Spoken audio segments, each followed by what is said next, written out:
Hello. Hello. Hello. Welcome to Cineverm. Whoa, wow. That was jazzy. Welcome to Cineverm. My name is Anthony Renteria. With me is Chelsea. What up? This week we watched the new DC film, Shazams. Ew. We watched it in IMAX. Yes, IMAX. I would recommend watching it in IMAX. The sound was perfect.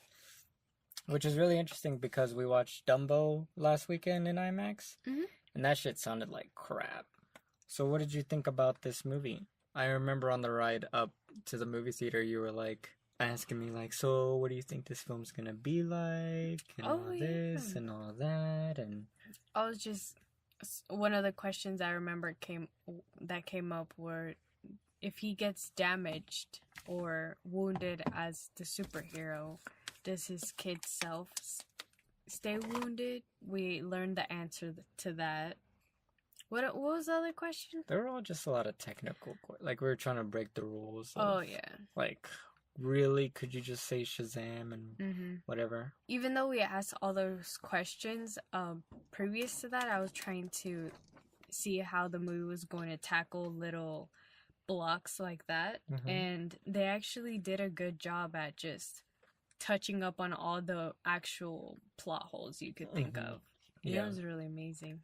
I was amazed by that too, because most superhero films, it's like whatever. There's a whatever, and then whatever. Yeah. And then you're like, all right, cool. But this film actually went out of its way to like show little detailed stuff and how their powers work and everything. Yeah. But I was really surprised about this movie because the last DC movie that we've seen, or that I saw, we saw Justice League together. Yes. And that movie was mediocre. Like, that's the definition of a 5 out of 10 movie. Okay. Like, it was so anyway, so after that I was like, I don't even want to watch any more DC movies.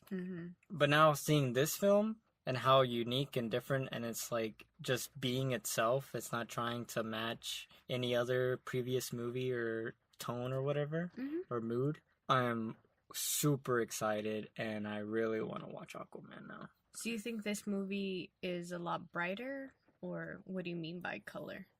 Color and like life. Like it feels like more of a. It looks how the film feels.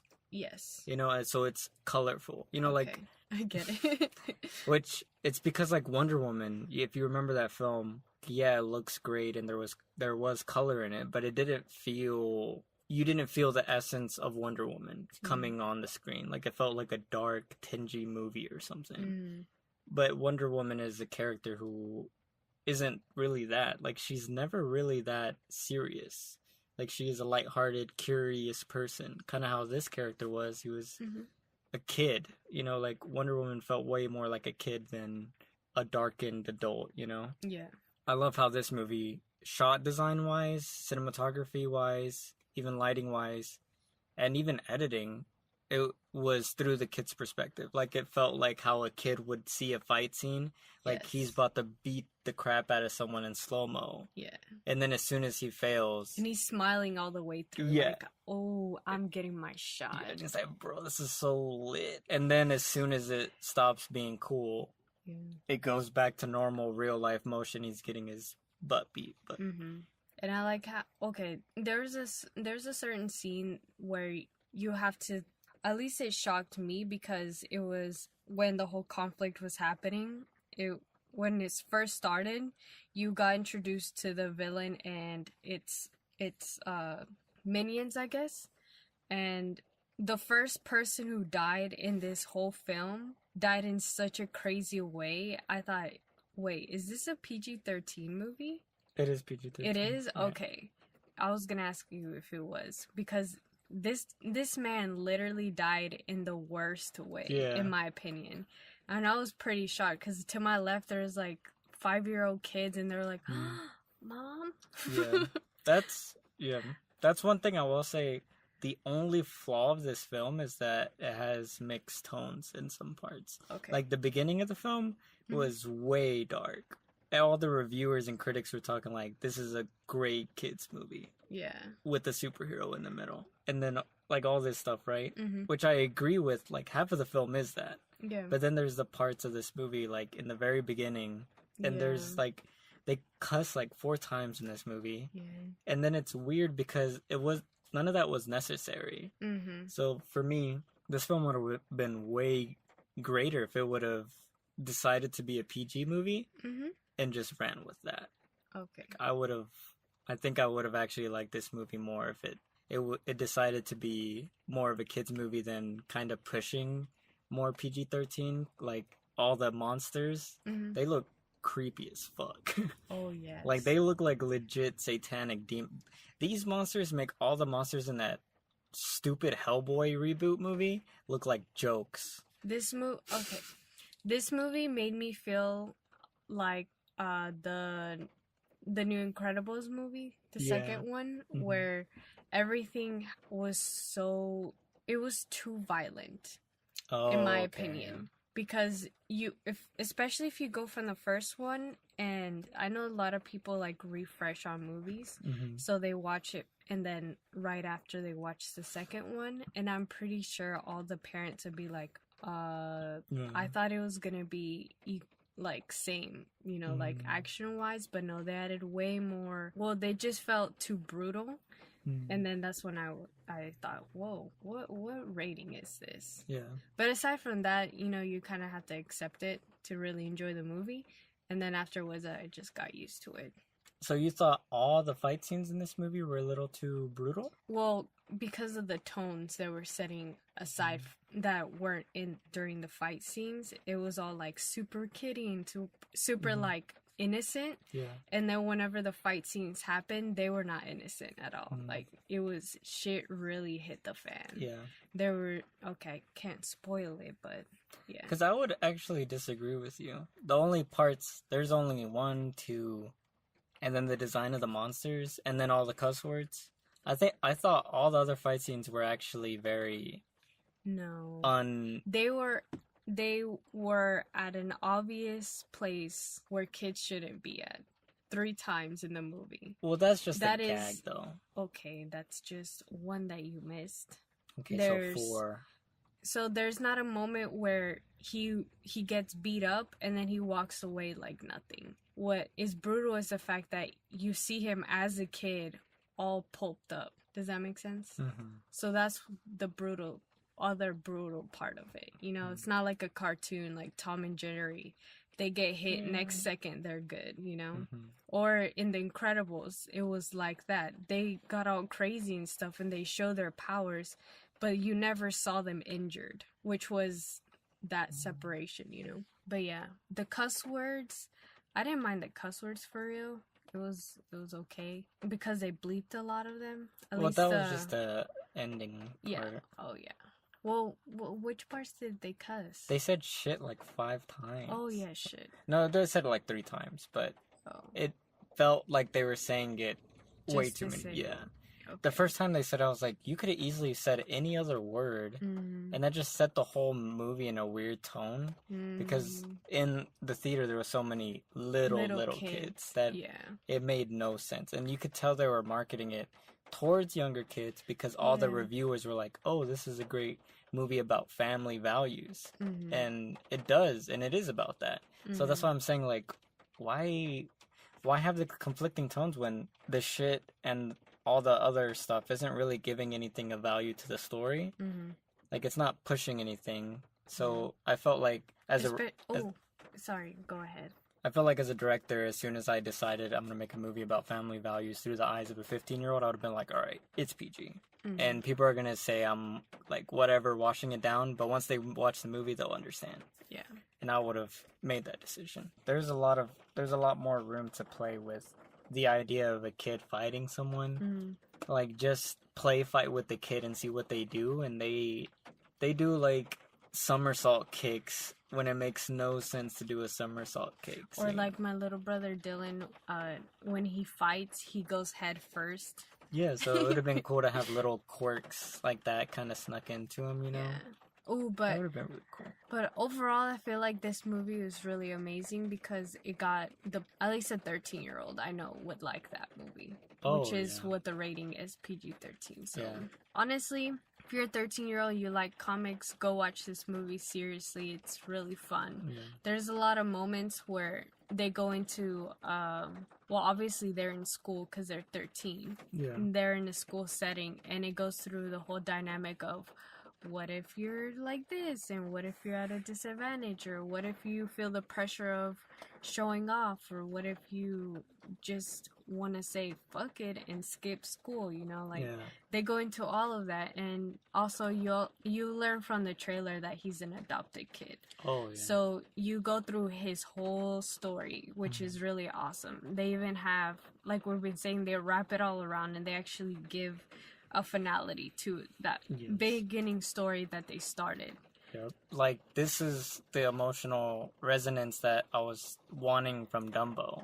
Like, you start with the seed of basically not having a parent, and then you reinforce it, and then you have it be like a cathartic moment of change or whatever. And this movie does it like, I was actually surprised. And I was actually touched when the ending happened with the whole plot line, and I was like, whoa.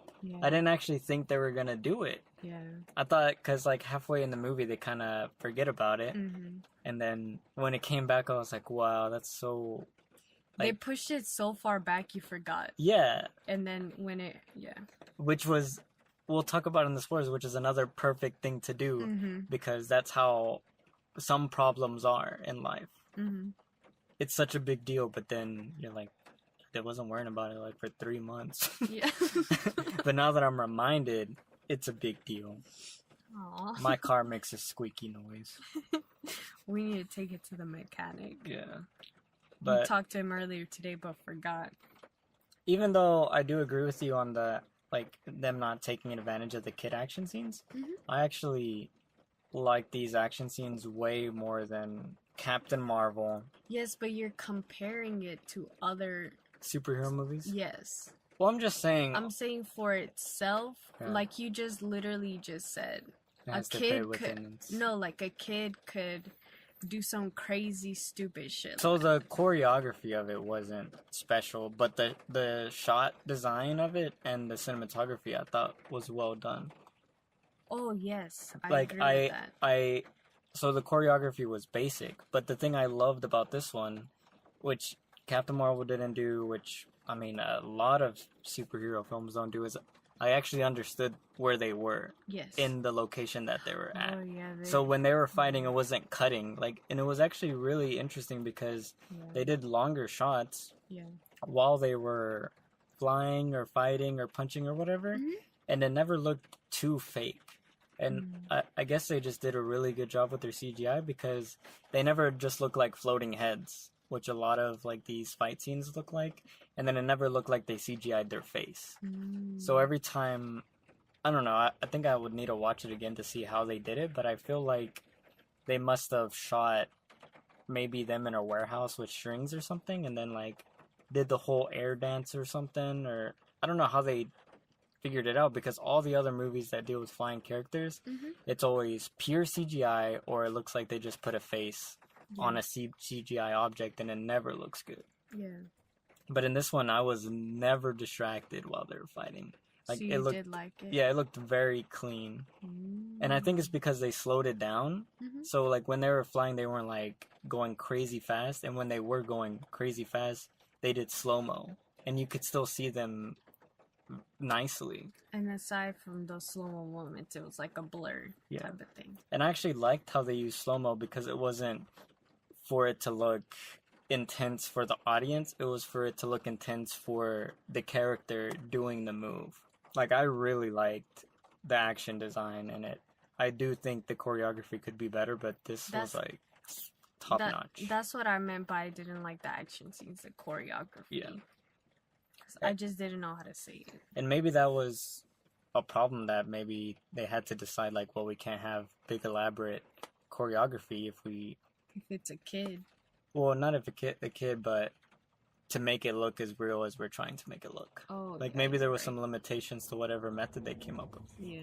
Because there was something going on. Unless CGI is just that good now, which I wouldn't be surprised because supposedly, I read some interviews saying that it took them forever to figure out the CGI for Aquaman to make it look like he's swimming or whatever. Which we haven't seen that movie yet, but now I'm curious. Maybe they learned some CGI tricks in that movie that helped this movie with the flying thing. Because swimming in water is basically flying in the air. So how to make that look real without them looking like fake or whatever. But yeah. So any final thoughts before we get to the review? I mean, to the... No, I would just say I would recommend it to anyone who likes superheroes, unless your parents don't let you watch like cuss word movies, then don't watch it. And there wasn't a lot of cuss words, it just felt like it. There was. I know, but some parents out there are like really protective. Oh yeah, and sorry for the rain. It's raining, so if you hear the rain, some ambiance in the back. Yeah, just try not to go to sleep. Who would you recommend it to? I would recommend it to almost all the Marvel fans. This feels more like a Marvel movie than a DC movie because it's way more lighthearted. I would recommend it to most kids above the age of 12 or 13. Obviously, all DC fans will probably get a kick out of it because they have a lot of gags about Superman and Batman in it and stuff. I would recommend it to most superhero fans, to be honest, or comic book fans. I mean, in some theaters they're giving out little pamphlets, comic books. I would recommend it to everyone. I thought it was a fantastic movie. It did the action well. It had a very interesting emotional story about being a kid and having a family, not having a family, being an adopted kid. Most stories with adopted kids always get flubbed up, and it's interesting because I have a story that's like an adopted kid type thing. I thought you were gonna say I would know because I'm an adopted kid. Oh no! Like, whoa, you never told me that. But I've written a story that's like about an adopted kid, and I was like, whoa, this did it justice, and it's way different from my story. So it's like giving me a lot of positive energy. Like, ooh, maybe I can scrap a couple ideas from this or whatever. But I thought it was a great time. I'm gonna rate it at 8.5 out of 10. Whoa. Big boys. Oh, and by the way, I changed my ratings system, so it's way different now. So all my previous ratings on Cineverms are invalid. What? Find me on Letterboxd at Anthony, or I think I'm under, I don't know. Find me on Letterboxd. What? Okay, so in your new system, what does that rating mean? 8.5 is fantastic. Fantastic. Yeah, which is a film that has more great elements than negative elements. Okay. And it's almost an amazing film. An amazing film is a 9 out of 10, which I would have given this a 9 out of 10 on my old system because I got a new system, you know. It's because I was giving 9 out of 10s and 10 out of 10s to too many movies, and then I set like rules, so like I have to read this little paragraph that says if it meets this and this and this criteria, then it's this kind of movie. Because I was like, man, I'm giving like 10 out of 10s to like 20 movies. And then I was thinking back, like, they weren't really 10 out of 10s, you know? Okay. So this film could have easily been a 10 out of 10 if it would have, A, chosen to be a PG film, B, had more interesting choreography, and I think C, changed the demon design a little bit, changed the villain a little bit, and reinforced the story more into the emotion. But it would have been like 6 pages of script changing. Could have made this film. It was like so close. It's still a fantastic movie. Did you give a rating? No, I give this a movie a 6 out of 10. Whoa. It's a good movie. Oh yeah, your system's. Because 5 is balanced and it's a little bit better than 6.5. Damn it. 6.5 out of 10. Shablam. Yep. Thanks for listening to our Cineverm review of Shazam. Share us with your friends. Let the world know Cineverm is real and Cineverm is here to stay. Yeah, follow us on Instagram, Facebook, Twitter. Rate us on iTunes. All that good stuff. Have a great day. Watch out for dogs and Eat a salad. Peace. deuces.